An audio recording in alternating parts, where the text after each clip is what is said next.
रघुपति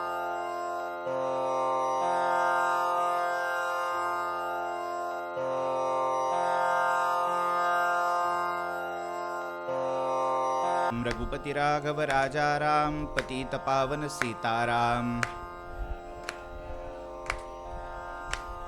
रघुपति राघव राजा राम पतित पावन सीताराम।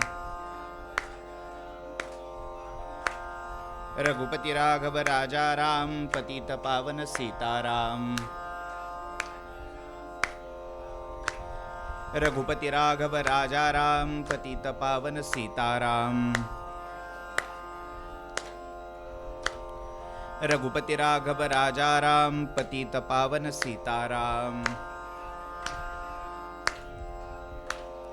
रघुपति राघव राजा राम पतित पावन सीताराम।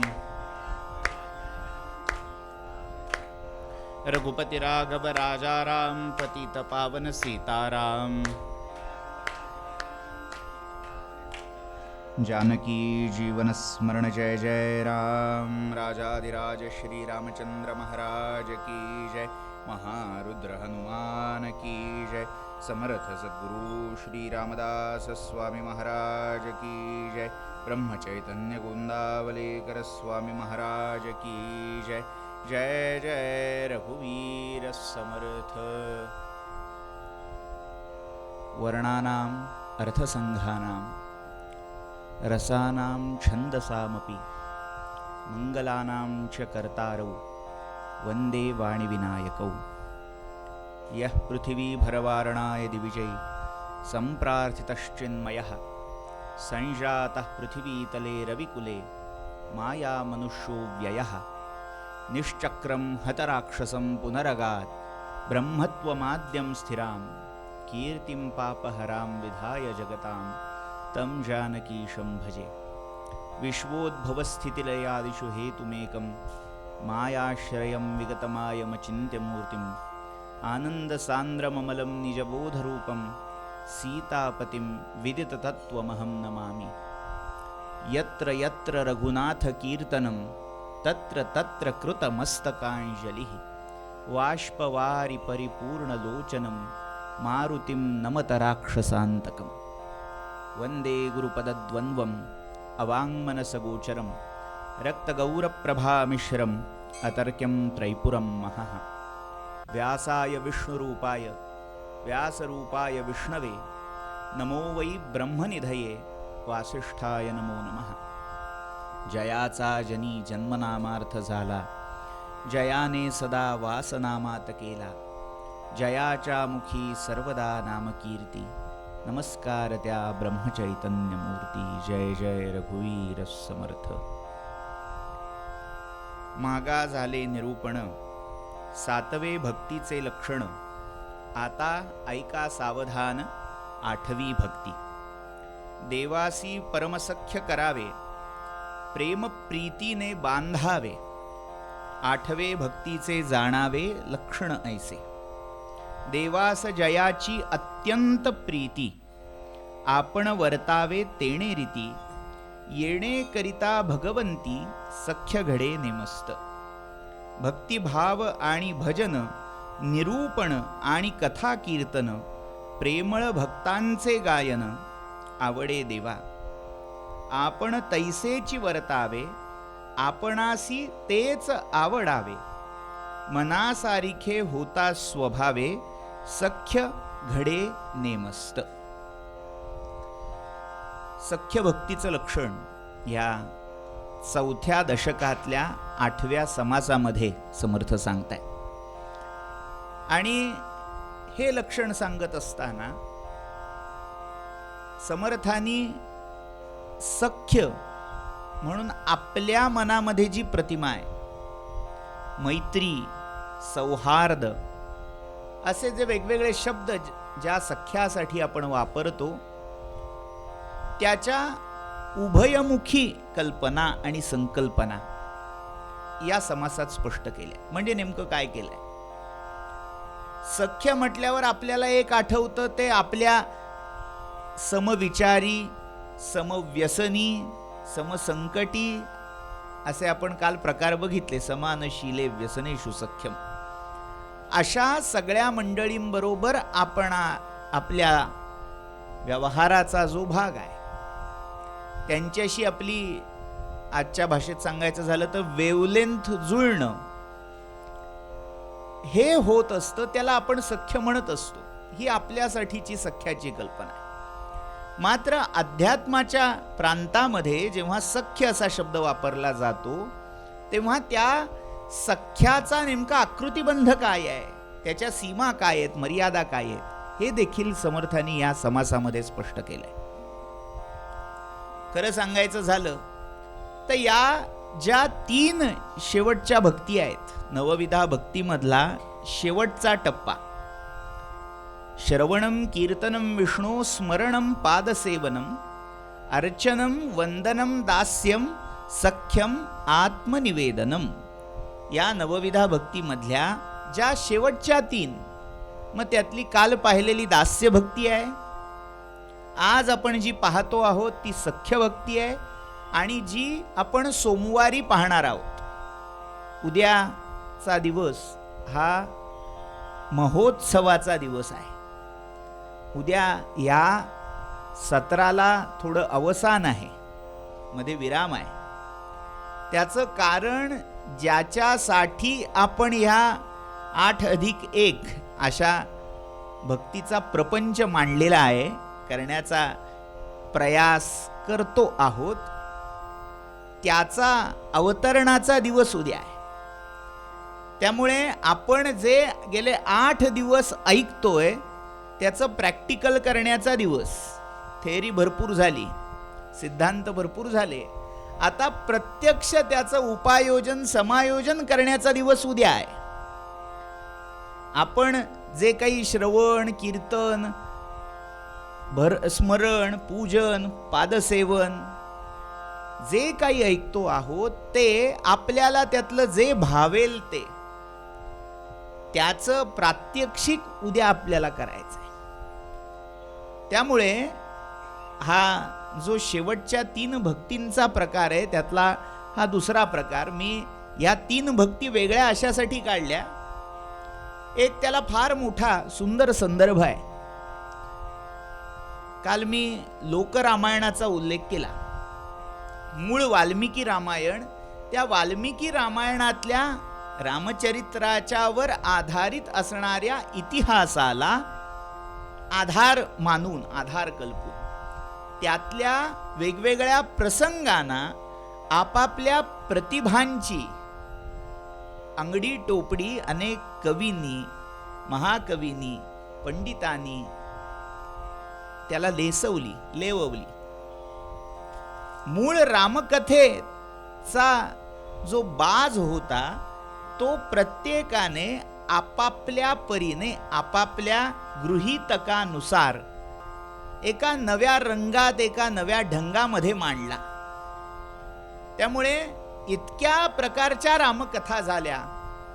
मूळ रामकथा सोडून किंबहुना त्याच्यात अगदी जमीन आसमानाचाही फरक पडू शकेल इतके भिन्न भिन्न तपशील या नवीन रामायणामध्ये आले. त्याच परंपरेतलं एक हनुमान नाटक हे नाटक आहे. रामचरित्रावर आधारित जे संस्कृत आणि प्राकृत वाङ्मय प्रसिद्ध झालं त्याच्यामध्ये हनुमान नाटक नावाचं नाटक प्रसिद्ध आहे. हनुमंताचं पूर्ण चरित्र या नाटकामध्ये आलेलं आहे. त्या नाटकामध्ये एक प्रसंग असा आहे, असं सांगितलं जातं, आज त्याची जी चिकित्सित आवृत्ती आहे त्या चिकित्सित आवृत्तीत हा श्लोक सापडलेला नाही, मात्र एक प्रक्षेप म्हणून त्यातला मानला जातो. श्लोक असा आहे की हनुमंत आणि राम यांच्यातला संवाद आहे आणि रामप्रभू हनुमंताला विचारतायत, तू कोण आहेस? तेव्हा हनुमंत सांगतायत, देह बुद्ध्या तु दासोहम, जीव बुद्ध्या त्वदंशजः, आत्मबुद्ध्या त्वमेवाहम इति मे निश्चिता मतिः. मी कोण आहे याच्यापेक्षा सुंदर उत्तर अख्ख्या तत्वज्ञानात आणि इतिहासात शोधून सापडणार नाही. एका श्लोकामध्ये हनुमंताचा पूर्ण भाव आणि त्याही पेक्षा वेदांतातल्या तीनही अवस्था एका श्लोकात आल्या. जेव्हा वेदांत, तत्वज्ञान, आत्मज्ञान, ज्याला आपण अध्यात्म म्हणून ओळखतो, जेव्हा सुरुवात होते, सुरुवात कुठून होते? तो भगवंत माझा स्वामी आहे, तो माझा नाथ आहे आणि मी त्याचा दास आहे, मी त्याचा चाकर आहे. त्यामुळे आपल्या सगळ्या या प्रवासाची सुरुवातच देह बुद्ध्या तू दासोहम. मी देहाच्या पातळीवरून जर विचार केला तर मी तुझा दास आहे. देह प्रपंचाचा दास आहे, कारण देहाला त्या मर्यादा आहेत. मात्र त्या प्रपंचाचा दास झालेल्या देहाला हनुमंतांनी भगवंताकडे लावलं, प्रपंचाकडून त्या परमात्म्याकडे लावलं आणि अध्यात्माची यात्रा एक प्रकारे सुरू झाली. त्यामुळे या शेवटच्या 3 भक्तीतली पहिली भक्ती देह बुद्ध्या तू दासोहम, दास्य भक्ती. जीव बुद्ध्या त्वदंशजः, जीव दृष्टीने विचार केला. आता देह म्हणजे हा पंचभूतांचा जो गोळा आहे, पृथ्वी, आप, तेज, वायू, आकाश यांनी एकत्र करून कणिक तिंबून जो काही आकार आलाय तो देह आहे. आणि तो जर त्याच्या पातळीवर मी विचार केला, मी देह आहे असं मानलं, आपल्या स्वतःच्या ओळखीमधला पहिला टप्पा देह असतो. मी कोण आहे असा जेव्हा प्रश्न पडतो, आजच्या भाषेत ज्याला आयडेंटिकल क्रायसिस असं म्हटलं जातं. आयडेंटिटी, स्वतःची ओळख, अभिज्ञान हे जेव्हा विसरतो माणूस आणि मी कोण आहे हे शोधायचा प्रयत्न करतो, तेव्हा आरसा त्याला मदत करतो. स्वामी विवेकानंदांचा एक प्रसंग आहे. अमेरिकेत असताना एका ठिकाणी भाषणासाठी ते गेले होते. आमच्यासारखे उशिरा जाणाऱ्यातले ते नव्हते, ते स्वामीजी होते. वेळेपूर्वी पोहोचले आणि जवळजवळ अर्धा तास मध्ये वेळ होता आणि स्वामीजी म्हणाले चला सदुपयोग करावा वेळेचा, म्हणून त्यांनी बसल्या बसल्या ध्यान सुरू केलं, चिंतन सुरू केलं. आणि त्या ध्यानावस्थेत इतके खोल गेले, पोचले की देहाचं भानच उरलं नाही. स्वतःचं देहभान हरपून ते ध्यानामध्ये खोल जवळजवळ समाधी अवस्थेत पोहोचले. आणि जेव्हा त्या व्याख्यानाची वेळ हळूहळू जसजशी जवळ यायला लागली तसतशा तिथले आयोजक जरा चिंताक्रांत झाले. म्हणाले काय स्वामीजी, ध्यानातून ध्यान उतरायचे स्वामींची चिन्ह दिसत नाहीयेत, काय करावं? मग त्यांनी नाम घेतलं, काही मंगल ध्वनी केले आणि हळूहळू त्याचा परिणाम म्हणून स्वामीजींची समाधी व्युत्थान दशेला आली. आता त्या समाधीचा परिणाम असा झाला की नंतरचा काही काळ आपल्याला हा अनुभव काहीसा वेगळ्या अवस्थेच्या बाबतीत असतो. झोप पूर्ण झालेली नसली, अर्धवट झोपेतून कोणी उठवलं की मैं कौन हूं नि मैं कहां हूं, हे जसं प्रत्येकाला होतं तशी ही समाधीची अवस्था असते. देहभाव पूर्ण विलीन झालेला असतो. देह हा त्या देहाचं भानही राहिलेलं नसतं. दक्षिणेमध्ये एक फार मोठे परमहंस यती होऊन गेले. या यतींची कथा अशी सांगतात, ब्रह्मेंद्र सरस्वती असं त्यांचं नाव होतं. आणि एकदा एका मुघल बादशहाच्या शिबिरामध्ये हे शिरले. आता हे देहातीत अवस्थेत, अवधूत अवस्थेत वावरायचे, दिगंबर. आणि नेमका त्या बादशहाच्या शिबिरामध्ये त्याचा जनाना म्हणजे राण्या होत्या. हा दिगंबर पुरुष पाहून त्या सगळ्या लाजल्या, संकोचल्या.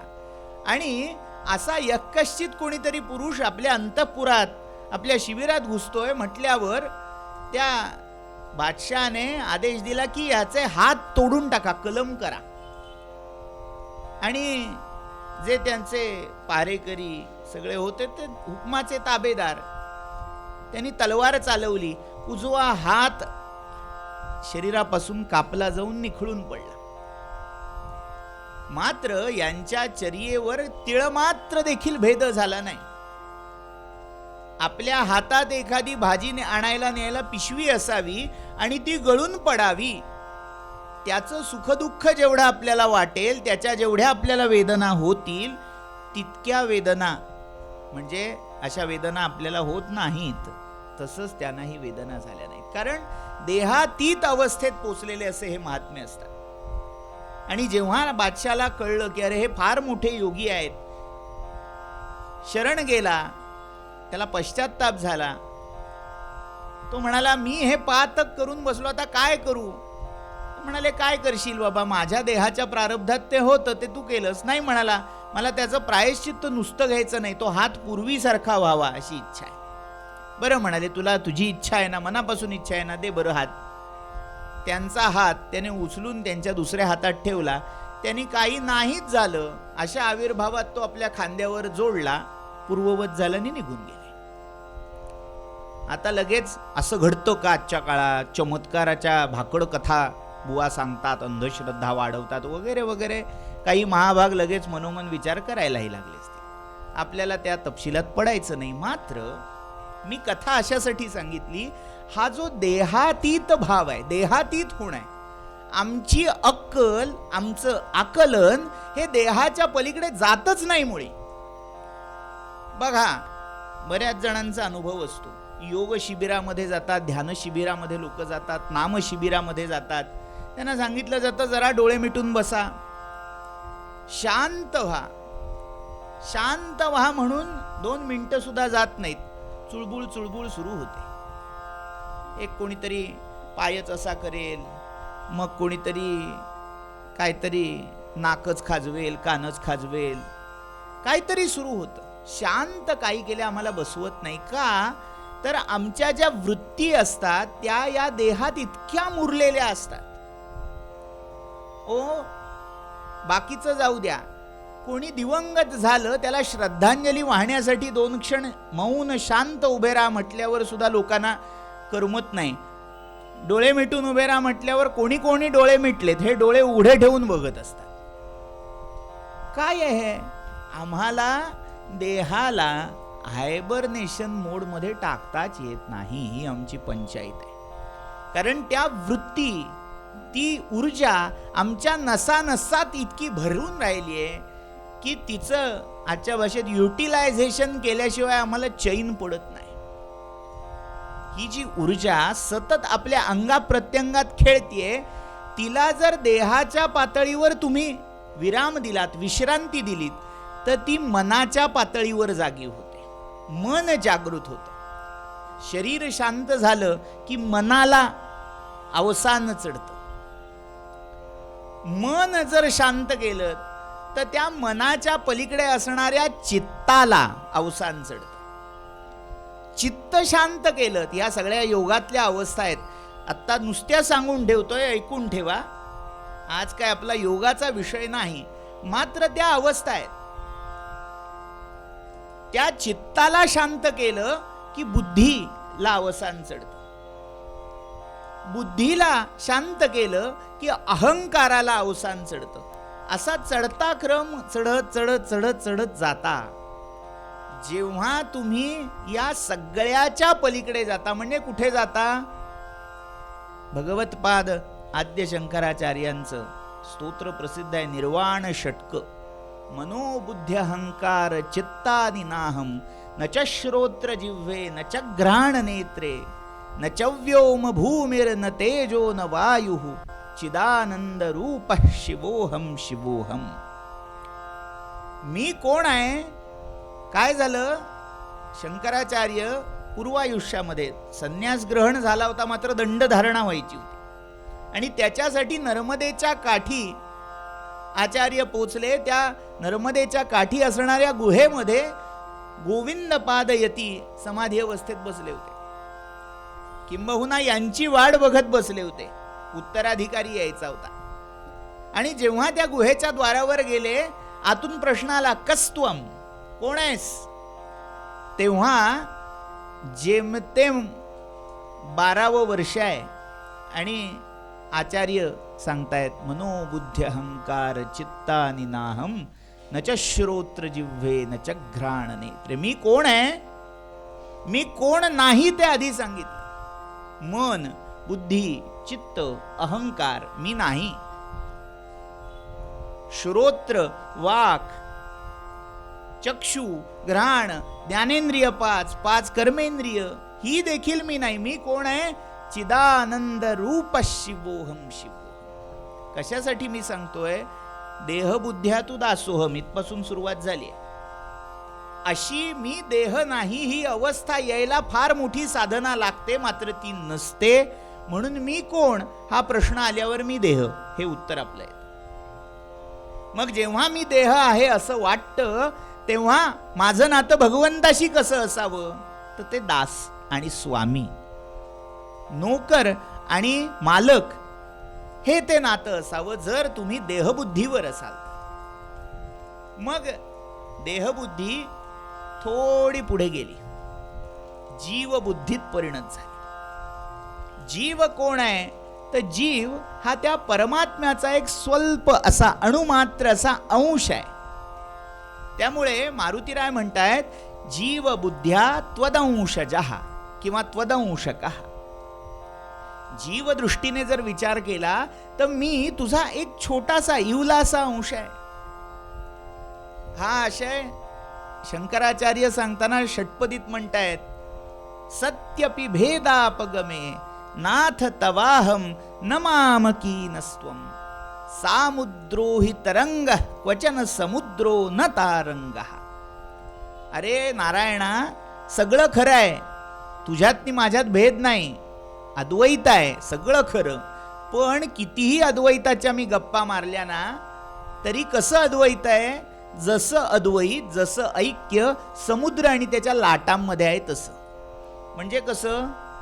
कितीही काही झालं तरी लाटा समुद्राच्या असतात ना की समुद्र लाटांचा असतो. तू समुद्र आहेस, मी लाट आहे. हे अद्वैत तिथे आहे. पण तिथे अंश आणि अंशी हा भेद आहे. वेदांतातल्या या परिभाषा आहेत, जास्त तपशिलात शिरत नाही तर म्हणतील काय वेदांत बोललेत. म्हणजे दोन्ही अर्थी असतं. अगम्य बोलले की वेदांत झाला. जीव बुद्ध्या त्वदंशजः, जीव दृष्टीने मी तुझा एक अल्प अंश आहे. ही जी भक्ती आहे ही सख्य भक्ती आहे. त्याचा अंश आहे मी त्याच्यापेक्षा वेगळा नाहीये, मी त्याच्यासारखाच आहे. त्याच्यात जे आहे तेच माझ्यात आहे. हा जो भाव आहे भक्तीतली दुसरी अवस्था ती सख्य भक्ती आहे. तेव्हा भगवंताशी सलगी वाढायला लागलेली असते. त्यातलं तत्व आणि माझ्यातलं तत्व सारखं आहे हा साक्षात्कार झालेला असतो. त्यामुळे जीवबुद्ध्या त्वदंशजः किंवा त्वदंशकः. आणि शेवटची जी अवस्था आहे जी आपल्याला सोमवारी पाहायची, आत्मबुद्ध्या त्वमेवाहम. आत्मनिवेदन घडलं एकदा का ते सगळं वळचणीचं पाणी गेलं सागराला की समुद्र आणि लाट, समुद्र आणि त्याच्यामध्ये मिळणारी नदी हा भेदच राहत नाही. सगळं पाणी एक जीव एक रसी होऊन जातं. सर्वदा एक रस रामजी रामजी. एक रस होऊन जातो, समरस होऊन जातो. आणि ती अवस्था म्हणजे आत्मनिवेदनाची अवस्था आहे. त्यामुळे मारुतीराय जे सांगतायत रामचंद्रांना मी कोण आहे ते ह्या शेवटच्या 3 भक्तींच्या परिभाषेत सांगतायत. देहबुद्ध्या दास्य भक्ती, जीवबुद्ध्या सख्य भक्ती आणि आत्मबुद्ध्या आत्मनिवेदन भक्ती, या 3 भक्ती आहेत. आता सख्य म्हणजे नेमकं काय करायचं असा प्रश्न आहे. सख्याची जर कल्पना आपण पाहिली किती प्राचीन आहे. अगदी उपनिषदांच्या इतकी. उपनिषदांच्या आधी संहिता आहेत, संहिताम इतकी. वेदांच्याही आधी परमात्मा आहे, त्या परमात्म्या इतकी प्राचीन आहे. माणसाचा समाज जेव्हा नुकताच बांधला जायला लागला, कुठेतरी समाज म्हणून उदयाला यायला लागला, तेव्हा मैत्री शोधली गेली असं नाहीये. तो माणूस जन्मायच्या आधी मैत्री शोधली गेली. अप्रमाण मी बोलणार नाही. प्रश्न असा पडेल की माणसत नसतील तेव्हा मैत्री कोण करत होतं? ओ, हे अख्खं ब्रह्मांड जन्माला कसं आलं? न्यायशास्त्राच्या वैशेषिक शास्त्राच्या परिभाषेत बोलायला गेलं तर दोन अणू एकत्र आले आणि त्यांच्या संयोगातून द्वेणुक झालं, द्वेणुकाचं त्रेणुक झालं, त्रेणुकाचं शेवटी ते जे बृहत असं विश्व तयार झालं. ही त्या अणूंची संगती आहे, अणूंची संहती आहे, अणूंचं सख्य आहे. वैशेषिक न्यायाची परिभाषा थोडी बाजूला ठेवू, आपल्याला कळते ती पंचमहाभूतांची भाषा बोलू. पंचमहाभूतांपासून झालं असं मानू. एका महाभूताने हे झालेलं नाही. जेव्हा पृथ्वीचं पाण्याशी, पाण्याचं आगीशी, आगीचं वायूशी, वायूचं आकाशाशी सख्य झालं तेव्हा ब्रह्मांड जन्माला आलं. म्हणजे एकत्र येणं, सांधलं जाणं हे सख्य आहे. त्याच्यासाठी माणसाची चेतनाची गरज नाहीये. कोणतीही चेतन अथवा अचेतन वस्तू जेव्हा एकत्र येते तेव्हा सख्य जन्माला येतं. ओ, या सगळ्या ब्रह्मांडाच्याही आधी जेव्हा परमात्मा आणि प्रकृती होती त्यांचं सख्य झालं म्हणून तर हे सगळं पुढे जन्माला आलं. कोणत्याही दर्शनाचा विचार केलात तर हे सख्यातून सगळं जन्माला आलंय. आता सख्य म्हणजे काय तर त्याला एक दुसरी कल्पना मुंडकोपनिषदाने मांडली. काय झालं म्हणाले, हे विश्व कसं आहे? थोडाच तत्वज्ञान येणार आहे. शेवटून दुसरा दिवस आहे, त्यामुळे जे राहिलेलं आज सगळा कॉम्पेन्सेशन करायचं आहे आपल्याला. तयारी ठेवा. मुंडक आम्हाला सांगतं एक मोठं विशाल असं झाड आहे आणि त्या झाडाच्या एका फांदीवर 2 सुपर्ण बसलेले आहेत. आणि ते 2 सुपर्ण कसे आहेत? मुंडक आम्हाला सांगतात, वा सुपर्णा सयुजा सखाया समानम वृक्षम परिशस्व जाते तयोः अन्यः पिप्पलम स्वादुवत्ती अनश्नन अन्यः अभिचाकशीती. सख्य आहे. ओ, त्या विश्वरूपी वृक्षावर जीव आणि शिवरूप 2 सुपर्ण बसले होते. तिथे जीव होता एक सुपर्ण, शिव होता दुसरा सुपर्ण. त्यालाच आपण जीवात्मा आणि परमात्मा असं म्हणतोय. आणि काय झालं, त्यातला एक काय करत होता तर त्या झाडाला लागलेली लगडलेली फळं तो खात होता. आता आपली सख्याची व्याख्या काय आहे? समानशीले व्यसनेषु सख्यम. समानशील असतील, तो खातोय म्हटल्यावर दुसरा पण खाणारा पाहिजे. बघा, आज व्यवहारामध्ये पिणाऱ्याला पिणाऱ्याचीच मैत्री लागते, बरोबर आहे? खाणाऱ्याला खाणाऱ्याचीच. आता खाणं आणि पिणं याच्या काय काय व्याख्या मनाशी उमटल्या असतील त्या ज्याचा त्याने विचार करावा. खाणाऱ्याची मैत्री खाणाऱ्याशी होते, पिणाऱ्याची मैत्री पिणाऱ्याशी होते. मात्र ही मैत्री अशी अफलातून होती की तो एक पक्षी खात होता आणि दुसरा काही न खाता पिता फक्त साक्षी भावाने बघत होता. हे ते अनादी काळापासून चालत आलेलं जीवात्मा आणि परमात्म्याचं सख्य आहे. सख्य भक्तीची सुरुवात कुठे झाली असेल तर इथनं सख्य भक्तीची सुरुवात आहे. आम्हाला समानशील असायला लागत नाही अध्यात्मातलं सख्य करायचं असलं तर. एक खातोय, दुसऱ्याने खाल्लंच पाहिजे नियम नाही. तो खातोय आणि त्याचा आनंद त्याने खाल्ल्याचा मला होतोय, ही खरी मैत्री असायला हवी. तू पण खा आणि मी पण खातो, ही अध्यात्मातली मैत्री नाहीये, ही जड व्यवहारातली मैत्री आहे. जेव्हा अध्यात्माच्या प्रांतामध्ये आपण प्रवेश करतोय तेव्हा काय, अगदी उत्तम उदाहरण रामकृष्ण परमहंसांचं आहे. रामकृष्णांना जेव्हा घशाचा कर्करोग झाला, इतका भीषण रोग वाढला की खाता पिता येईना अन्न पाणी काही घातलं तर ते बाहेर पडत आहे. डॉक्टरांनी हात टेकलेत, आता म्हणाले आम्ही काही करू शकत नाही. आणि अशी दयनीय अवस्था झाली, कृश झालेले आहेत.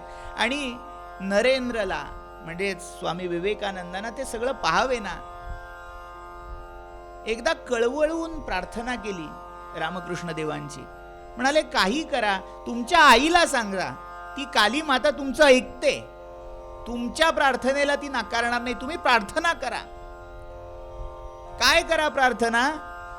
की माझा हा रोग कमी कर, दूर कर. रामकृष्ण देव हसले, म्हणाले तिने जे दिलंय ते दूर करायला मी कसं बरं तिला सांगू? हा रोग तिचाच तर प्रसाद आहे, तिनेच तर दिलाय. बरं म्हणाले ठीक आहे, एवढं आहे ना, मग किमान थोडं जीवधारणेपुरतं, शरीर धारणेपुरतं खाता पिता येईल अशी सोय कर, अशी तरी प्रार्थना करा. बरं म्हणाले, तुझ्या समाधानासाठी मी तीही करीन.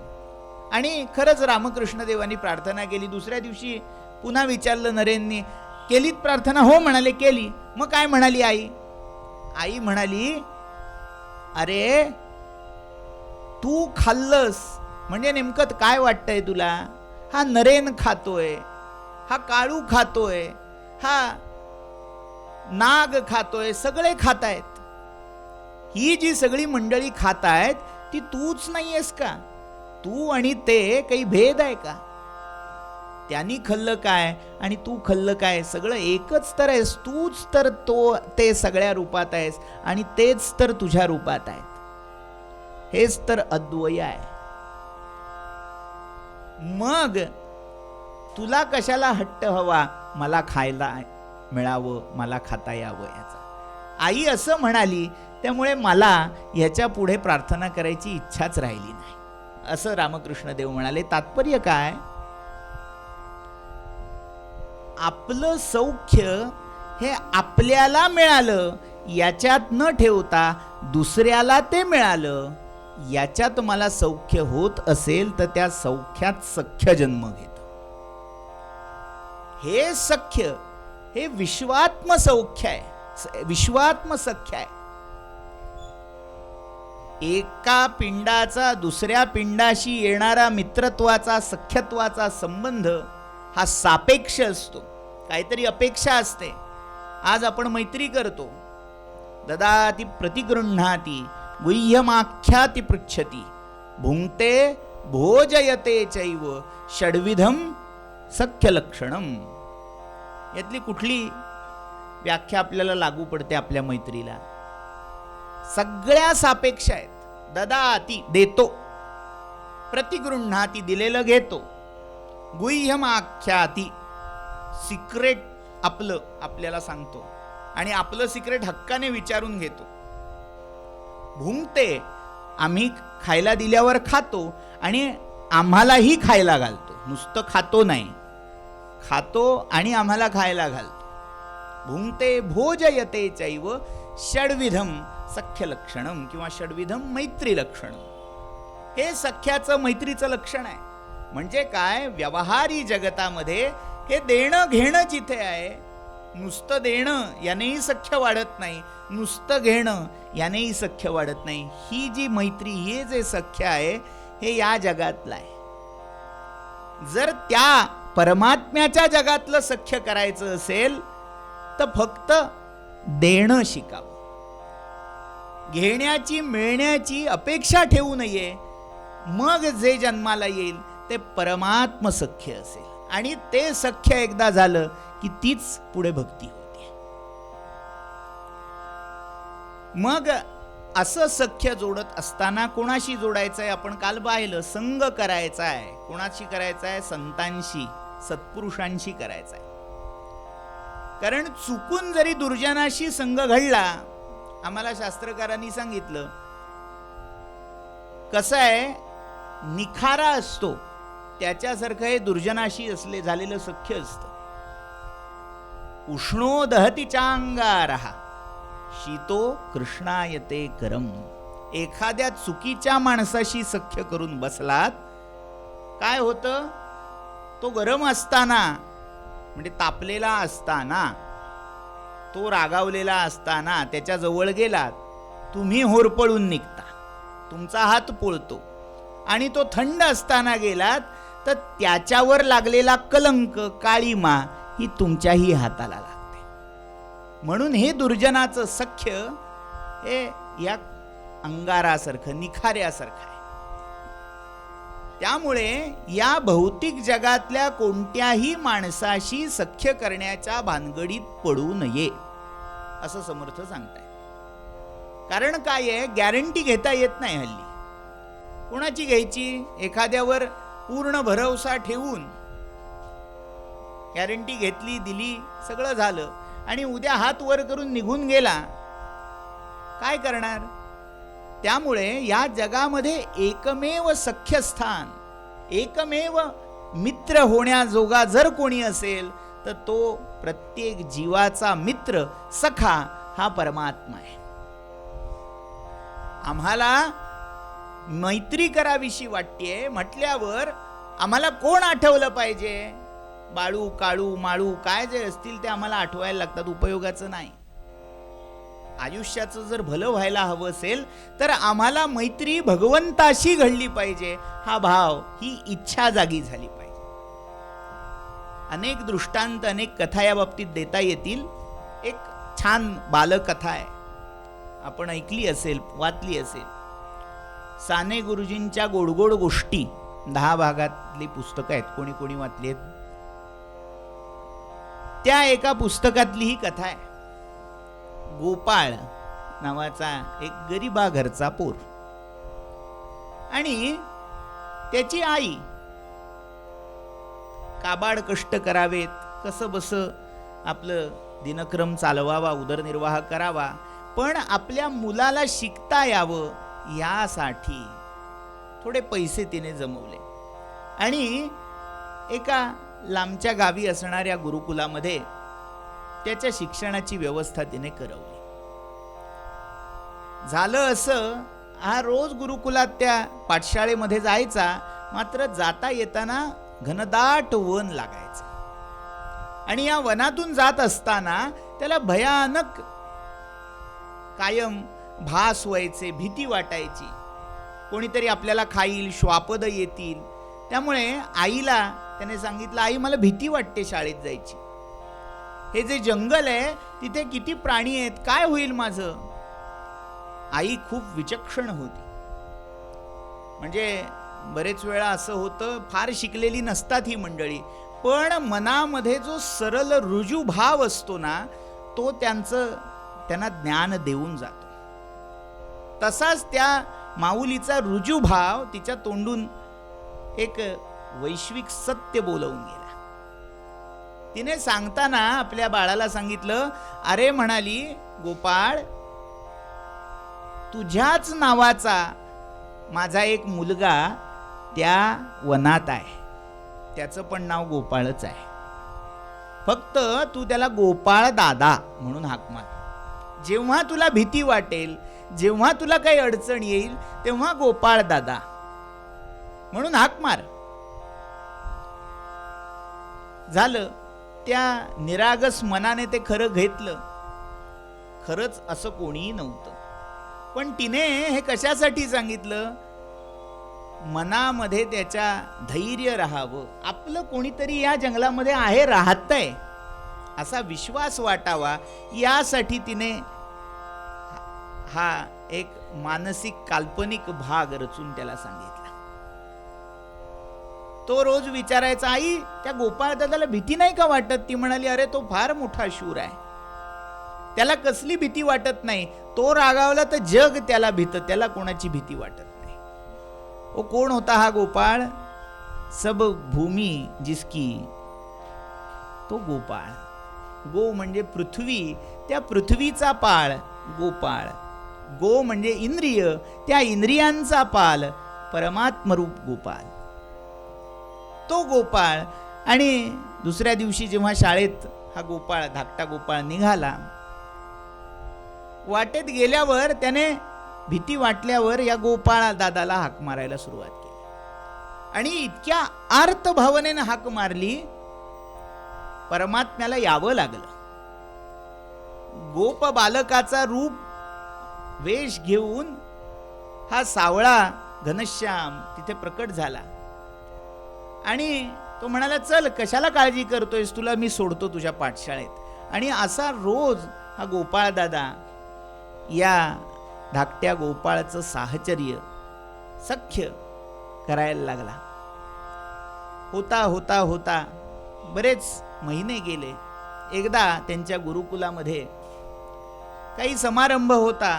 त्यांनी सांगितलं, प्रत्येकाने घरातनं काही ना काहीतरी खाद्यपदार्थ घेऊन यायचा.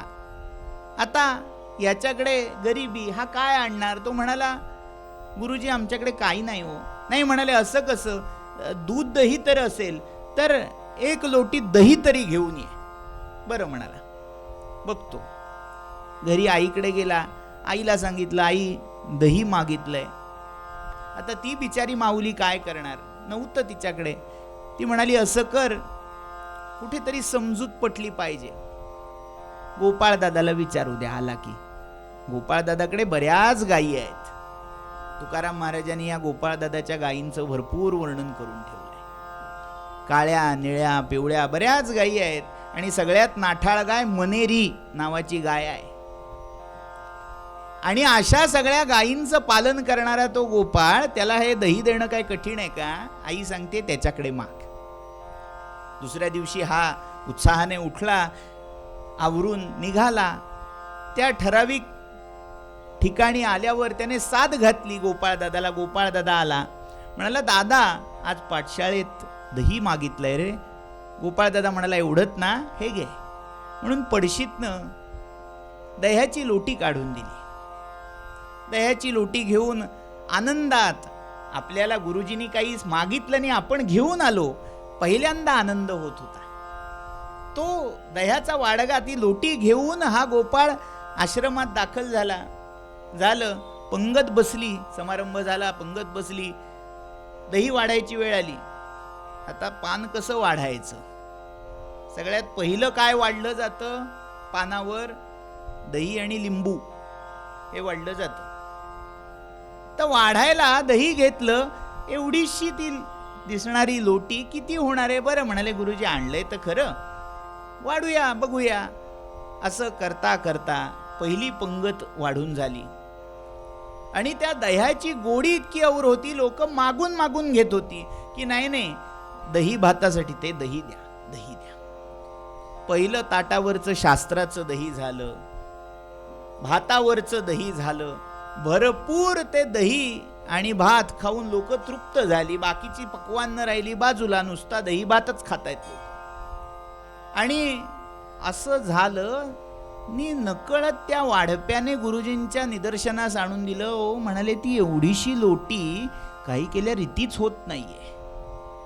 कितीही पानं वाढून झाली तरी दही काही केल्या संपत नाहीये. गुरुजींना आश्चर्य वाटलं. म्हणाले, हे काय आहे? त्या गोपाळला बोलावून घेतलं. अरे कुठनं आणलंस हे? गोपाळ म्हणाला, माझ्या दादाने दिलंय. कुठल्या दादाने? कोण दादा? म्हणाले, गोपाळ. अरे म्हणाले, तूच तर गोपाळ. नाही म्हणाला, माझा अजून एक मोठा दादा आहे, त्याचंही नाव गोपाळच आहे. होय म्हणाले, मला भेटायचंय त्याला, घेऊन चल. आता हा बिचारा भाबडा, एका हातात लोटी, गुरुजींच्या हातात दुसरा हात, चालली वरात. ठराविक ठिकाणी त्या जंगलात आला. साद घालतोय, गोपाळ दादा, गोपाळ दादा. 10 वेळा हाक मारून झाली, 20 वेळा हाक मारून झाली, काही केल्या गोपाळ दादा येईना. शेवटी गुरुजी म्हणाले, काहीतरी खोटं नाटक बोललायस, काहीतरी चेटूक केलंयस, म्हणून असं काहीतरी झालं. आता हा खोट्यात पडणार अशी जेव्हा वेळ आली, तेव्हा आसमंतातून आवाज दुमदुमून निघाला. गोपाळ म्हणाले, मला बघण्यासाठी, मला भेटण्यासाठी, माझा संग घडण्यासाठी मन, चित्त, बुद्धी सगळं शुद्ध असायला लागतं. आणि तुझ्या गुरुजींकडे ते नाही रे, त्यामुळे मी आत्ता येऊ शकणार नाही. गुरुजींना सांग इथनं जायला, मग येतो. अर्थात आवाज गुरुजींनीही ऐकला आणि जे समजायचं होतं ते समजलं. कशासाठी सांगितलं? कोणाचाही जिथे भौतिक संबंध नाही, माझं कोणीही नाही, अशी जेव्हा वेळ येते ना, तेव्हा तो परमात्मा माझा आहे, तो माझा सखा आहे, तो माझा पाठीराखा आहे, हा भाव जागा व्हायला लागतो आणि तो सुकृतानेच जागा होतो. द्रौपदीची कथा आपण ऐकली असेल. कथा तीच आहे, काही वेगळी नाहीये. मात्र त्यातला एक तपशील फार महत्वाचा आहे. श्रीकृष्ण हे द्रौपदीचे सखा म्हणून ओळखले जात. आणि जेव्हा वस्त्रहरणाचा प्रसंग घडला तेव्हा आधी प्रयत्न करत होता दुःशासन वस्त्र फेडण्याचा. मात्र द्रौपदीला विश्वास होता, हे भीष्म द्रोण सगळे बसलेत, धर्मधुरंधर आहेत, कोणीतरी याला प्रतिबंध करील. मात्र प्रत्येक जण अर्थस्य पुरुषो दासः म्हणून हात वर करतोय. आम्ही काही बोलू शकत नाही, आम्ही चाकर आहोत. आणि असं करता करता आता म्हणाले, माझे 5 पराक्रमी पती तरी काहीतरी बोलतील. पण तेही काही बोलायला तयार नाही. तेही अधोमुख होऊन आपली उत्तरीय टाकून बसलेले आहेत. अशा वेळी म्हणाली, ठीक आहे, किमान त्याने बळजबरी केली तरी मी हाताने वस्त्र सुटू देणार नाही, फिटू देणार नाही, म्हणून हाताने घट्ट धरून ठेवलं. आणि एवढं सगळं झालं तरी त्या पाशवी बळासमोर आपली शरीर शक्ती कमी पडते, सामर्थ्य कमी पडतंय हे लक्षात आल्यावर ते हात सुद्धा सुटून गेले, हवेत गेले. आणि म्हणाली, कृष्ण कृष्ण महायोगिन म्हणून हाक मारली, आर्त प्रार्थना केली. आणि भगवंतानी तो वस्त्रावतार घेतला. नानाविध रंगाची तऱ्हेची वस्त्र प्रकट व्हायला लागली. आणि पुढे जी काही फजिती झाली दुःशासनाची ती आपल्या सगळ्यांना माहिती आहे. मात्र हा सगळा प्रसंग झाल्यावर वनवास भोगायला लागला. वनवासामध्ये भेटायला पांडवांना जेव्हा भगवान श्रीकृष्ण आले तेव्हा द्रौपदीने पहिला प्रश्न विचारला, बाकी सगळं ठीक आहे, मी हाकमारेपर्यंत माझा सखा म्हणवतोस, पण मी हाकमारेपर्यंत वाट का बघितलीस? सख्याचं लक्षण काय आहे की मित्राने साथ न घालता मित्राचं सुख आणि दुःख त्याला ओळखता आलं पाहिजे. माझ्यावर एवढं भयानक संकट आलेलं असताना तू माझ्या हाकेची वाट पाहत बसलास? कृष्णाने उत्तर दिलं, अगं म्हणाले, मी त्या सभेच्या दारावर उभा होतो. मात्र जिथपर्यंत तुला भरवसा होता बाकीच्यांचा, म्हटलं चालू दे, ज्यांचे भरवसे आहेत त्यांच्या भरवसे काम होऊन जाईल. पण जेव्हा बाकी कोणीही नाही असा भाव जागा झाला, यालाच देवर्षी नारदांनी म्हटलंय, अन्याश्रयाणाम त्यागो अनन्यता. बाकी कोणीही माझा नाही, तो राम, तो कृष्ण माझा आहे, तो माझा आणि मी त्याचा. हा भाव जेव्हा जागा होतो तेव्हा तो चमत्कार घडतो, तेव्हा तो धावून येतो.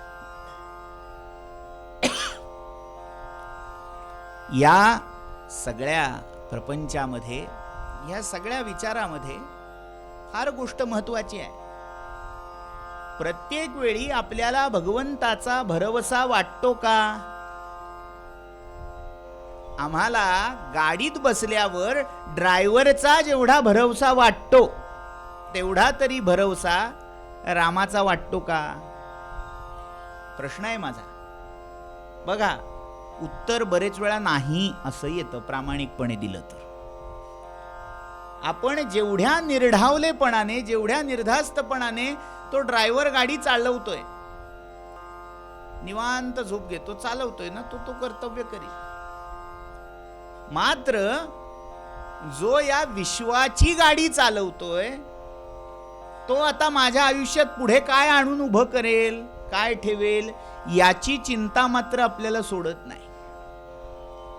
ड्रायव्हर पुढच्या क्षणी काय गाडीचं आणि गाडीबरोबर आपलं करेल आपल्याला माहित नाही, तरीही आपण ड्रायव्हरवर पूर्ण विसंबून झोप काढतो. मात्र आपल्याला सतत चिंता लागलेली असते, माझ्या आयुष्यात पुढे काय होईल, पुढे काय होईल, पुढे कैसी आता येईल ती वेळ, ग्रासियेल काळ केव्हा मज, कळेना पुढे काय होणार आहे, कळेना पुढे देह कोठपर्यंत राहे, कळेना मरावे स्वदेशी विदेशी, कळेना पुढे वेळ येईल कैशी. अशी चिंता दिनरात लागलेली आहे.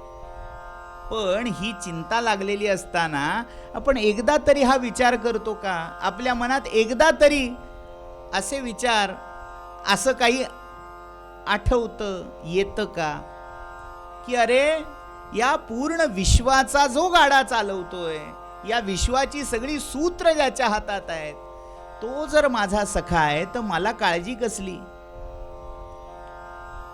महाराज म्हणजे गोंदवलेकर महाराज कायम म्हणायचे, तुम्हाला ज्या विषयातलं जाणून घ्यायचं असेल त्या विषयातल्या तज्ज्ञाशी सख्य करावं.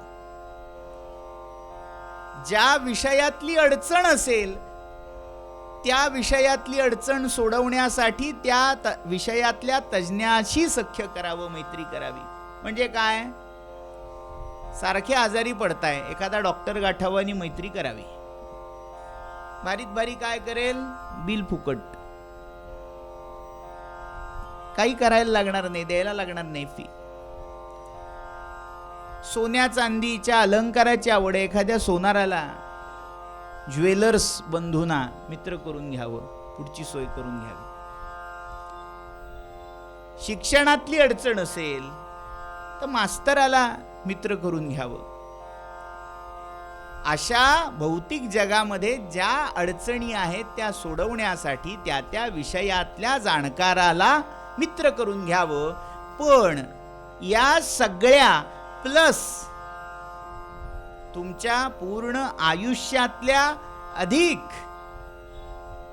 आत्म्याच्या अडचणी सोडवण्यासाठी परमात्म्याशी सख्य करा. डॉक्टरशी सख्य केलं शिक्षणात तो मदत करू शकणार नाही. सुताराशी सख्य केलं लोहार कामात मदत होणार नाही. इंजिनियरशी सख्य केलं मेडिकलमध्ये सुख तो देऊ शकणार नाही. मात्र एका परमात्म्याशी सख्य केलं की सगळीकडे सौख्य हे ठरलेलं आहे. एकदा त्या भगवंताशी सख्य जडलं, ज्याचा सखा हरी अवघे विश्व कृपा करी. ज्याचा एकदा सखा हरी झाला त्याच्यावर अवघ विश्व कृपा करत. किंवा तुलसीदासांची काही पद प्रसिद्ध आहेत, त्याच्यामध्ये त्यांनी स्पष्ट सांगितलंय की ज्याच्यावर माझ्या रामाची रघुनाथाची कृपा आहे, मग तो कितीही दुर्भगी कितीही कमनशिबी असो, मग सूर्य चंद्र मंगळ बुध हे सगळे ग्रह त्याच्या पत्रिकेत कितीही आडवे तिडवे असोत, एका रामाने कृपा केली की सगळे ग्रह अनुकूल होऊन जातात. एका रामाशी सख्य झालं की सगळं विश्व सख्य करायला लागतं, कारण तो विश्वात्मक परमात्मा आहे. आणि याच्या विरुद्ध आता काय? ज्याचं त्या परमात्म्याशी सख्य नाही, ज्याचं त्या परमात्म्याशी पटत नाही, त्याच्याशी मात्र सख्य करू नये. ही दुसरी अट. विनय पत्रिका नावाची तुलसीदासजींची रचना आहे. त्याच्यामध्ये एक प्रसंग असा आहे, संत मीराबाई आणि घरच्या त्या सगळ्या प्रपंचाच्या कटकटीमुळे गांजून गेली. युद्धामध्ये पतीचं निधन झालं. दीर, नणंदा, सासवा, सासरे सगळे शंका घेत आहेत. चारित्र्यावर शंका घेऊन झाल्या, विषप्रयोग करून झाले, मारण्याचे नाना तऱ्हेचे प्रयत्न करून झाले. या सगळ्यामध्ये ती अविचल होती. भगवान श्रीकृष्णाशी सख्य घडलं होतं. त्यामुळे त्याच्यावर भरवसा असल्यामुळे कुठेही आतली शांती ढळत नव्हती. मात्र कुठेतरी हळूहळू असह्य व्हायला लागलं. आणि आता काय करावं? इथे राहावं का इथून निघून जावं? याचा प्रश्न, असा प्रश्न जेव्हा तिला पडला तेव्हा तिने तुलसीदासजींना पत्र लिहिलं. त्यावेळच्या संतांमधले ज्येष्ठ तुलसीदास होते. त्यामुळे ज्येष्ठत्वाच्या गुरुत्वाच्या नात्याने मीराबाईंनी पत्र लिहून विचारलं, आता मी काय करू? तेव्हा तिच्या उत्तरादाखल तुलसीदासांनी ते पद विनय पत्रिकेतलं पाठवलं. जाके प्रियन राम वैदेही सो जानिये कोटी बैरी सम यद्यपि परम सनेही. म्हणजे आशय असा आहे, तुमचा कितीही जवळचा, कितीही घनिष्ठ असा मित्र असेल, सखा असेल, त्याला वैरी म्हणून सोडून द्या, टाकून द्या त्याचा संग. कोण? ज्याला राम आणि वैदेही प्रिय नसतील. जाके प्रिय न राम वैदेही. आणि त्याला दृष्टांत दिले, बली गुरु त्यजो कंत व्रज वनितनी भई मुद मंगलकारी. ओ अध्यात्मामध्ये सगळ्यात श्रेष्ठ गुरुचं स्थान आहे. आणि जो गुरु भगवंताच्या आड आला, भगवंतापासून आता हा दुरावेल अशी वेळ आली, तेव्हा बलीने त्या गुरुचा त्याग केला. माहितीये ना कथा झारीतल्या शुक्राचार्याची. वाक्प्रचार वेगळ्या अर्थी वापरतो, पण कथा कशासाठी आहे? शुक्राचार्य सांगतायत बलीला, हा विष्णू आहे, फसवायला आलाय, दान देऊ नकोस. मात्र तिथे बली म्हणतोय की जर भगवान नारायण माझ्या दारी याचक म्हणून आले असतील, याच्यापेक्षा भाग्य काय हवं? कोणाला हवाय तो स्वर्ग? असं म्हणून दानोदक सोडायला लागले. शुक्राचार्य मध्ये बसले होते झारीत सूक्ष्म रूप घेऊन. तेव्हा दर्भानी वामनानी ती झारीचं मुख साफ केलं आणि तेव्हा एकाक्ष झाले. गुरु परमात्म्याच्या प्राप्तीच्या आड यायला लागला. गुरुला बलीनी सोडलं. कंत निज ब्रज बनितनी. कंत म्हणजे कांत, पती. आता पातिव्रत्य धर्म हा अध्यात्माच्या खालोखाल मानलेला आहे. व्यवहारामध्ये अध्यात्मज्ञान नसलं पण पातिव्रत्य असेल तर पतिव्रतेचं महत्व इतकं आहे की ब्रह्मा विष्णू महेशांना पण ती बाळ करू शकते. त्यामुळे पातिव्रत्याचा जर विचार केला तर पती हे दैवत आहे. पण त्या व्रजवनितांनी कृष्णाच्या आड येणाऱ्या आपल्या पतींना देखील सोडून दिलं. कंत व्रज बनितनी भई मुद मंगलकारी. आणि त्यातूनच त्यांना परमानंदाची प्राप्ती झाली. मग अजून कोण? मग रामायणातलं मोठं उदाहरण, प्रल्हादानी आपल्या जनक पित्याचा त्याग केला. हिरण्यकश्यपूचा पक्ष सोडला. भगवान नारायणाच्या नरसिंह रूपाला शरण गेले. म्हणजे आता व्यवहारामध्ये आई वडिलांचं महत्व केवढं आहे उपनिषदांनी सांगावं. मातृदेवो भव पितृदेवो भव. पण इथे वडिलांचा त्याग त्या प्रल्हादानी केला. आता वडिलांपेक्षा आई श्रेष्ठ मानली जाते. न मातुः परदैवतम म्हटलं जातं. मात्र अशा मातेचा त्याग भरतानी केला. भरत त्यजो महतारी. बहुतेक मराठीवरून प्रचलित झालेला शब्द असावा. मराठीत आहे ना म्हातारी. म्हणजे गावाकडे अजून गेलात तर म्हातारी आहे अजून. म्हणजे काय? आई वडील, जे म्हातारा म्हातारी. त्या भरताने आपली म्हातारी म्हणजे कोण? माता कैकेयी, तिचा त्याग केला. का? तर रामचंद्राच्या हिताच्या आडाने. म्हणून मातेचाही त्याग केला. तात्पर्य काय? त्या परमात्म्याच्या प्राप्तीच्या, परमात्म्याशी सख्य करण्याच्या आड जे जे काही येईल त्याचा त्याग केला पाहिजे. त्याशिवाय सख्य भक्ती घडत नाही. जे भगवंताला प्रतिकूल आहे, जे आम्हाला भगवत भक्तीपासून, भगवत विचारापासून परावर्तित करताय, परावृत्त करताय, ते अहित आहे. कितीही व्यावहारिक जगात ते छान, सुखकर, आनंददायी वाटत असलं तरी ते खुशाल टाकून द्यावं. एक दृष्टांत. किती त्यांच्या आवडीत आपली आवड मिसळून राहावी याचा आदर्श आहे. फार महत्वाचा आहे. त्यांना जे आवडत नाही ते टाकायचं आणि त्यांना जे आवडतं ते घ्यायचं. पतिव्रता पतिव्रते जैसा भ्रतार प्रमाण असं म्हटलंय.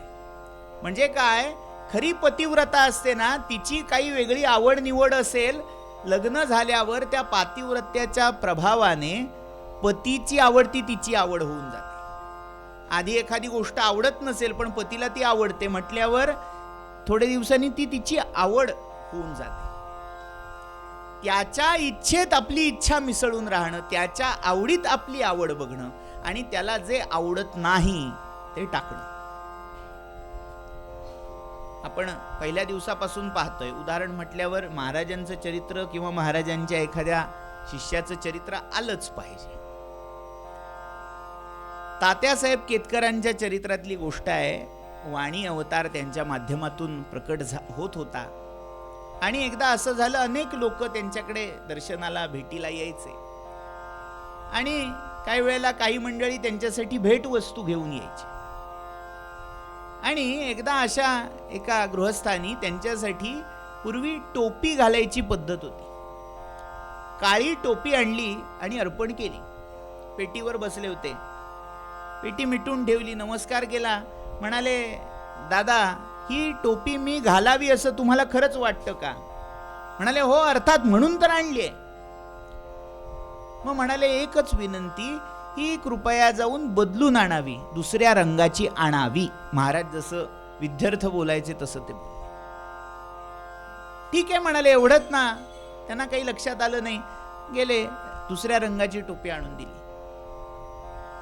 मात्र बाबा बेलसऱ्यांनी ते विचारलं, म्हणाले, हे असं का केलं? म्हणाले, महाराजांना काळा रंग आवडत नव्हता. महाराजांच्या आवडीत आपली आवड मिसळून राहणं.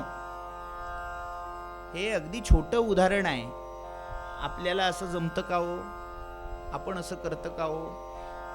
जे त्यांना आवडत नाही त्याचा आपण त्याग करतो का? आपल्याकडून घडतो का? आत्मपरीक्षण करायची गरज आहे. एक अगदी आधुनिक काळात घडलेली गोष्ट आहे. आता ती किंवदंती आहे, दंतकथा आहे का खरंच घडलेली घटना आहे मला माहित नाही, मात्र आवडली, भावली म्हणून सांगतो. एक चहाच्या टपरीवर काम करणारा पोरगा, जे काही करायचं नाही, करू नये समाजात, ते सगळं पूर्वायुष्यात करून बसलेला. मात्र काही अशा प्रसंगाने सगळं अचानक सोडून दिलं आणि व्यापार उदीम करायला लागला आणि त्याच्यात चांगला जम बसला. स्वतःची चहाची टपरी झाली. आणि एकदा एक गृहस्थ त्याच्या टपरीवर चहा प्यायला गेले. टपरीवर एका महाराजांचा फोटो होता. विचारलं, म्हणाले, अरे बाबा हे कोण आहेत, माहिती आहे का तुला? नाही म्हणाला, मला माहित नाही. मग म्हणाले, लावलास कशाला फोटो? तर तो चहाची टपरी सांभाळणारा पोऱ्या सांगायला लागला. म्हणाला, काय सांगू, मी अनाथ, मला घरचं कोणी नाही आणि अनाथाची जी तऱ्हा होते, संस्कार नाहीत, वळण नाही, तशीच माझी झाली. जे करायला नको ते मी लहानपणापासून सगळं करत आलो. आणि एकदा असंच काही वावगं केलं आणि गुंडांनी मला भरपूर बेदम चोप दिला, मारलं आणि रस्त्याच्या कडेला टाकून दिलं. मेलो असं समजून. मात्र मी मेलो नव्हतो, अर्धमेला झालो होतो, पडलो होतो. आणि सकाळी जेव्हा मला शुद्ध आली तेव्हा बाजूला पाहिलं तर या बाबाजींचा फोटो माझ्या उशाशी होता, डोक्याशी होता. आणि त्या फोटोच्या डोळ्यात पाहिल्यावर मला पहिल्यांदाच असं वाटलं, अरे या जगात कोणीतरी माझं आहे. तो फोटोमध्ये बसलेला बाबा माझ्याकडे प्रेमाने, वात्सल्याने आणि करुणेने बघत होता. आणि म्हणाला, मला गवसून गेलं की कोणीतरी, अरे ह्या एवढ्या अफाट जगात माझं हक्काचं असं मला मिळालं. आणि तेव्हा हा फोटो माझ्याकडे आला. अरे म्हणाले, ठीक आहे, मात्र एवढा जपून ठेवायचं कारण काय? आपली जवळची माणसं तर बरीच असतात. मिळालं ह्याच्यात कौतुक ते काय? म्हणाला, खरी गंमत त्याच्या पुढे आहे. मी हा फोटो, माझी जी टपरी होती जिथे मी झोपायचो, सगळं माझं चालायचं, झोपडी होती, त्याच्यात मी नेऊन ठेवला. आणि माझ्या लक्षात असं आलं, माझे जे धंदे होते ते सुरूच राहिले होते. जे करत होतो आधी ते सुरूच राहिलं होतं. मात्र ते धंदे करून जेव्हा मी झोपडीत यायचो तेव्हा या बाबाचा चेहरा उतरलेला दिसायचा. विषण्ण व्हायचा बाबा. करता करता काही दिवस गेले आणि माझ्या मनात घेतलं, अरे हा बाबा कोणाचा कोण, पण माझ्यासाठी इतका का दुःखी होत असेल. बरं म्हणाले, एक एक धंदा आपण सोडून बघूया, बाबाला बरं वाटतं का. म्हणून जे मी करू नाहीये ते करत होतो ते एक एक करून सोडत गेलो आणि हळूहळू हा फोटोतला बाबा पुन्हा हसायला लागला. आणि करता करता करता सगळी माझी वाईट व्यसनं, वाईट धंदे हे सुटून गेले. आणि एका रात्री बसलेला असताना आतून आवाज आला की अरे रामनाम घे. कळलं नाही मला, कधी मी ऐकलं नव्हतं, माझा काही तो प्रांत नव्हे, पण कुठेतरी ऐकलेलं रामनाम मी घ्यायला लागलो. आणि लक्षात आलं की रामनाम घ्यायला लागल्यावर ह्या बाबाची मुद्रा तर फारच खुलून दिसते, खूप आनंद होतो. म्हणून आता मी रोज 10 माळा नाम रामाचं घेतो. आणि तेव्हा या फोटोतला बाबा जो काय हसत असतो, कोण होता फोटोतला बाबा? ब्रह्मचैतन्य गोंदवलेकर महाराज.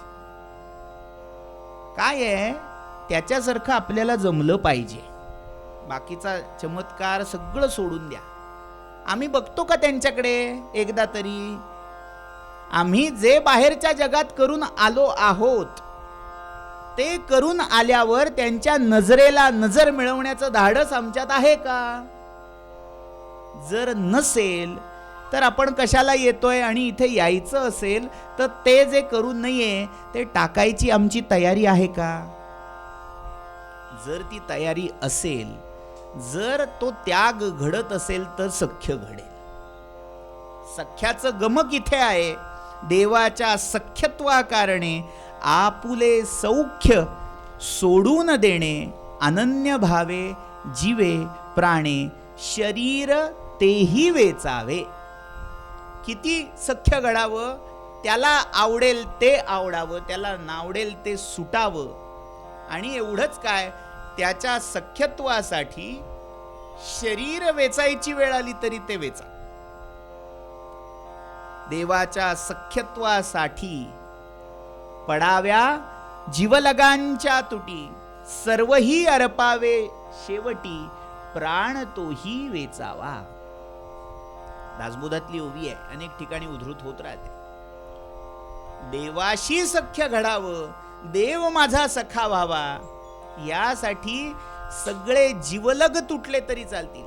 ओ जीवलग, जीवलग, समर्थांनी जीवलगाची व्याख्या काय केली आहे माहितीये? जीवलग जीव घेती, प्रेत सांडूनी जाती. सगळे जीवलग म्हणजे काय? जीवाला लागलेले. म्हणजे गाईला जशी गोचीड लागते तसे जीवाला जळलेले हे रोग आहेत. जीवलग जीव घेती, प्रेत सांडूनी जाती. सगळे सकळ झन भवाचे, आथिले वैभवाचे. सगळे जोवरी पैसा तोवरी बैसा, असतील शीत जमतील भूत, हे सगळं आहे. मात्र असे जीवलग जर भगवंताच्या भेटीच्या सख्यत्वाच्या आड यायला लागले तर खुशाल त्यांचा त्याग करावा आणि भगवंताच्या एकमात्र सख्याची इच्छा करावी. आणि एवढंच काय, शेवटी जर प्राण वेचायची, शरीर सोडायची वेळ आली तर हसत हसत शरीर सोडावं, हसत हसत प्राण द्यावे. असं जर झालं तर ती सख्य भक्ती होईल. ये यथा माम प्रपद्यन्ते तांस्तथैव भजाम्यहम, असं भगवंताचं वचन समर्थ उद्धृत करतात. आणि त्याच्यावर सांगतात, जैसे जयाचे भजन तैसाची देवही आपण, म्हणूनी हे अवघे जण आपणाची पासी. छोटं सूत्र सांगून टाकलं. म्हणाले, तुम्ही ज्या दृष्टीने देवाकडे बघाल, देव त्या दृष्टीने तुमच्याशी वागेल. तुम्ही देवाला शत्रू मानलं तो तुमच्याशी शत्रुत्व करेल. तुम्ही देवाला आई मानलं तो तुम्हाला लेकरू मानेल. तुम्ही देवाला सखा मानलं तो तुम्हाला सखा मानेल. या सख्य भक्तीचा सर्वोच्च आदर्श कोण आहे? मातृका कोण आहे? माऊलींनी सांगितलंय, आत्मनिवेदना तळीची मातृका कोण? तो पार्थू. तो पार्थ, पार्थ किरीटी धनंजय, ती मातृका आहे. किती सख्य करावं. त्या भगवान गोपाल कृष्णानी प्रत्यक्ष स्वतःच्या मुखाने सात्यकीला सांगावं, अरे अर्जुन जर नसेल तर माझा प्राणही मला नकोसा होत. इतकं काय वर्णू भाग्य तया अर्जुनाचे, असं माऊली म्हणताय. त्या अर्जुनाचं पार्थाचं भाग्य काय वर्णावं. प्रत्यक्ष भगवंताशी सख्य घडलं. कशामुळे घडलं. एकदा देवर्षी नारद पांडवांच्या सदनामध्ये गेले. एकेकाच्या सदनात डोकावत चाललेत, सगळे त्यांचा सन्मान करतायत. करता करता करता अर्जुनाच्या महालामध्ये डोकावले. पाहतात तो काय, अर्जुन गाढ झोपलेला आणि त्याचे पाय चेपतायत. कोण. प्रत्यक्ष भगवान श्रीकृष्ण. नारद म्हणाले, देवा काय चालवलंय. प्रत्यक्ष जगन्माता लक्ष्मी ज्यांचे पाय चुरते ते भगवंत अर्जुनाचे पाय चुरतायत. कसं पटावं. कशामुळे. कोणती अशी गोष्ट, कोणतं असं पुण्य अर्जुनाने केलंय की तुम्ही त्याचे पाय चेपताय. म्हणाले, पाहायचंय का तुला. जा म्हणाले, त्याच्या मस्तकाशी जा, त्याचा अलगद एक केस उपट आणि कानाला लाव. डोक्याचा केस उपटला, कानाला लावला. कृष्ण कृष्ण कृष्ण कृष्ण. बरं म्हणाले, त्याच्या पायाशी आहे आणि पायाला अलगद कान लावून बघ. कान लावला. कृष्ण कृष्ण कृष्ण कृष्ण. दुसरा ध्वनीच ऐकू येत नाहीये. म्हणाले, हे काय. म्हणाले, याच्या शरीरातलं रोमन रोम, कण कण कृष्ण नाममय झालेला आहे. हो, त्या अर्जुनाचं एक नाव कृष्ण झालंय. अर्जुनाची जी 10 नावं प्रसिद्ध आहेत महाभारतामध्ये, त्यात एक नाव अर्जुनाचं कृष्ण असं स्वतः कृष्णद्वैपायन व्यासानी सांगून ठेवलंय. इतकं सख्य, इतकं समर्पण, स्वतःचं म्हणून हातचं काही राखून ठेवलेलं नाही, तेव्हा सख्य झालं. त्या दुर्योधनाने जेव्हा पेच प्रसंग आणला, दोघही मदत मागायला, सहाय्य मागायला द्वारकेमध्ये दाखल झालेत आणि पहिला दुर्योधन पोचलाय, भगवंताच्या माथ्याशी जाऊन बसलाय. अर्जुनाला पायाशी बसला. भगवंत जागे झाले. समोर अर्जुनाला पाहून म्हणाले, वा वा अर्जुना, कधी आलास. म्हणाले, आलोय केव्हाचा, मात्र माझ्या आधी दुर्योधन दादा आलेत. स्वतः प्रांजळपणे सांगतोय. दुर्योधन म्हणाला, कृष्णा बरं झालं उठलास, सहाय्य मागायला आलोय. मी पहिला आलो, त्यामुळे पहिलं मी सहाय्य मागणार. कृष्ण म्हणाले, तुम्ही जरी पहिले आले असाल तरीही धाकटा अर्जुन आहे, त्यामुळे जेव्हा मागायची वेळ असते, जेव्हा द्यायची वेळ असते, तेव्हा मोठ्यांना पहिलं धरावं. आणि जेव्हा काही खाऊ, काही जे काही त्याला द्यायचं असतं, तेव्हा धाकट्याला आधी धरावं. तर अर्जुन धाकटा आहे वयाने, त्यामुळे आता मागण्याचा अधिकार त्याचा आहे.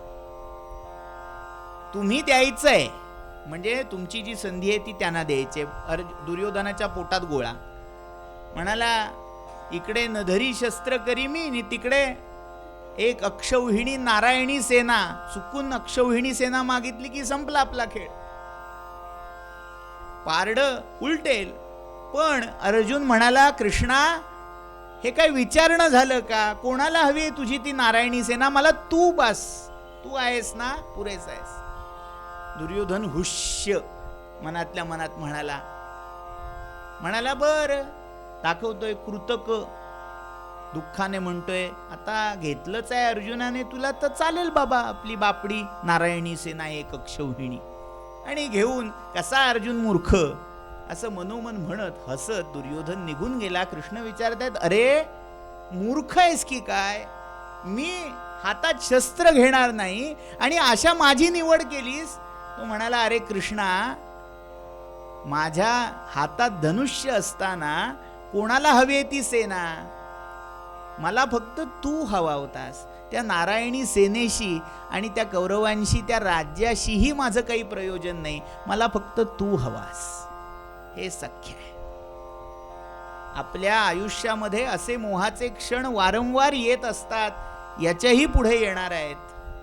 एकीकडे भगवान असणार आहेत आणि दुसरीकडे कदाचित नारायणी सेना किंवा काय असेल ते असेल. आपण कोणाची निवड करतो त्यावर आयुष्याच्या महाभारतात आपण शेवटी विजयी होणार का पराभूत होणार हे ठरत असतं. जसं त्या अर्जुनाने भगवंताचं सख्य निवडलं आणि तत्र श्रीर विजयो भूतीर ध्रुवानी तिर्मतिर्मम झालं.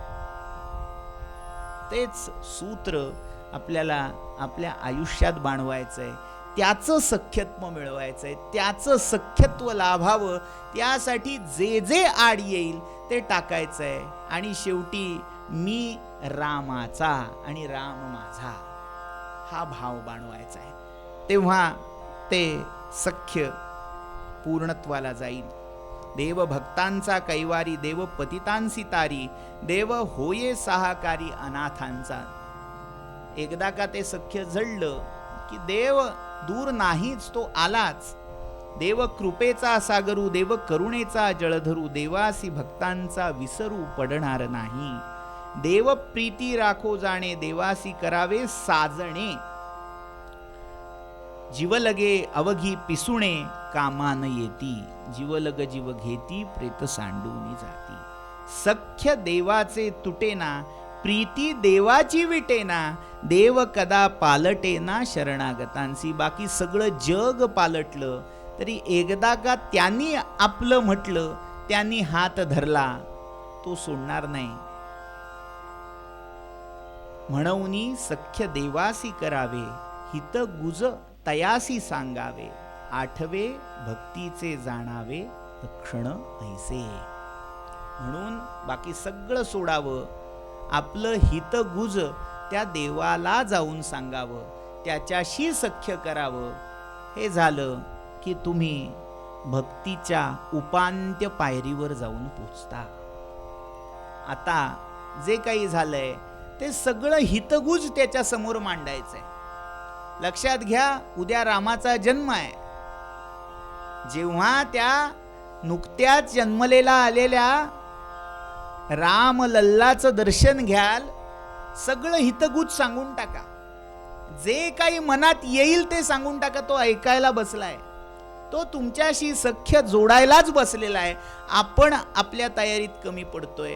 आपण त्याला सख्य न मागता नाही तर जगातलं सगळं भौतिक सुख मागत बसतोय. नोकरी लागू दे, छोकरी मिळू दे, जागा मिळू दे, घर होऊ दे, अमुक होऊ दे, तमुक होऊ दे, सगळं सोडा. एकदा म्हणून बघा, रामा बाकी राहू दे, तू माझा हो आणि मला तू तुझा म्हण. हे झालं की आपली रामनवमी खऱ्या अर्थाने साजरी झाली. प्रवचन ऐकलीत काय, नाही ऐकलीत काय, एवढं ज्याने साधलं त्याने भक्ती साधली आणि तोच पुढच्या आत्मनिवेदनाला पात्र ठरला. इति श्रीमद्दासबोधे गुरुशिष्य संवादे चतुर्थ दशके सख्य भक्ती नाम अष्टमः समासः. श्रीराम समर्थ, श्रीराम समर्थ, श्रीराम समर्थ. इत्येषा वाङ्मयी पूजा श्रीमच्छङ्करपादयोः अर्पिता तेन देवेश प्रीयतां मे सदाशिवः. तव तत्त्वं न जानामि कीदृशोऽसि महेश्वर, यादृशोऽसि महादेव, तादृशाय नमो नमः. काया वाचा मनोभावे तुझा मी म्हणवी तसे, हे लाज तुझला माझी, बुद्धी दे रघुनायका, बुद्धी दे रघुनायका. जय जय रघुवीर समर्थ. संसारसारं भुजगेन्द्रहारं सदा वसन्तं हृदयारविन्दे भवं भवानी सहितं नमामि. सुखकर्ता दुःखहर्ता वार्ता विघ्नाक्षी नुरवी पुरवी प्रेम कृपा जयाची सर्वांगी सुंदर उटिशेंदुराची कंठी झळके माळ मुक्ता फळाची जय देव जय मंगलमूर्ती दर्शन मात्रे मन कामना पूर्ती जय देव रत्न खचित फरा तुझ गौरी कुमरा चंदनाची उटी कुंकुम केशरा हिरे जडित मुकुट शोभतो बरा ऋण झुणती नूपुरे चरणी घागरिया जय देव जय मंगलमूर्ती दर्शन मात्रे मन कामना पूर्ती जय देव लंबोदर पीतांबर फणिवर बंधना सरळ सोंड वक्र तुंड त्रिनयना दास रामाचा वाटपा हे सदना संकटी पावावे निर्वाणी रक्षावे सुरवर वंदना जय देव जय मंगलमूर्ती दर्शन मात्रे मन कामना पूर्ती साफल्या निजवल्या कौसल्या माता बहुकन्या अनन्या मुनिमान्या सीता खेचर वनचर फणिवर भरता निजभ्राता दशरथ नृपनायक धन्य तो पिता जय देव जय रघुकुळ टिळका आरती ओवाळू त्रिभुवन नायका जय देव आचार्या गुरुवर्या कार्याचे फळ रविकुळ मंडन खंडन संसार मूळ सुरवर मुनिवर किन्नर ध्याती सकळ धन्य तो निजदास भक्त प्रेमळ जय देव जय रघुकुळ टिळका आरती ओवाळू त्रिभुवन नायका जय देव दुर्गे दुर्घट भारी तुझ वेण संसारी अनाथनाथे अंबे करुणा विस्तारी वारी वारी जन्मा मरणा ते वारी हारी पडलो आता संकट निवारी जय देवी महिषासुरमथिनी सुरवर ईश्वर वरदे तारक संजीवनी जय देवी त्रिभुवन भुवनी पाहता तुझ ऐसी नाही चारी श्रमले परंतु न बोलवे काही साही विवाद करिता पडलो प्रवाही ते तू भक्ता लागी पावसिल बलाही जय देवी महिषासुरमथिनी सुरवर ईश्वर वरदे तारक संजीवनी जय देवी प्रसन्न वदने प्रसन्न होसी निजदासा क्लेशापासून सोडवी तोडी भवपाशा अंबे तुझ वाचून कोण पुरविल आशा नरहर तल्लीन झाला पद पंकजलेशा जय देवी महिषासुरमथिनी सुरवर ईश्वर वरदे तारक संजीवनी सत्राणे उड्डाणे हुंकार वदनी करिडळमळ भूमंडळ सिंधू जळगगनी कडाडिले ब्रह्मांड धाके त्रिभुवनी सुरवर नरनीशाचर त्या झाल्या पळणी जय देव जय श्री हनुमंता तुमचे निप्रसादेन भिकृतांता जय देव दुमदुमली पाताले उठला प्रतिशब्द थरथरला धरणी धरमानीला खेद कडाडिले पर्वत उडगण उच्छेद रामी रामदासा शक्तीचा शोध जय देव जय श्री हनुमंता तुमचे निप्रसादेन भिकृतांता जय देवा जय समर्था श्री ब्रह्म चैतन्य सद्गुरुनाथा जय देवा तू अनिर्वचनीया परमात्मा अससी लोकोद्वारासाठी नर्तन धरलीसी मान गंगा तेरी प्रगट झालासी गोंदावले ग्रामी कुलकर्णी वंशी जय देवा जय समर्था श्री ब्रह्म चैतन्य सद्गुरुनाथा जय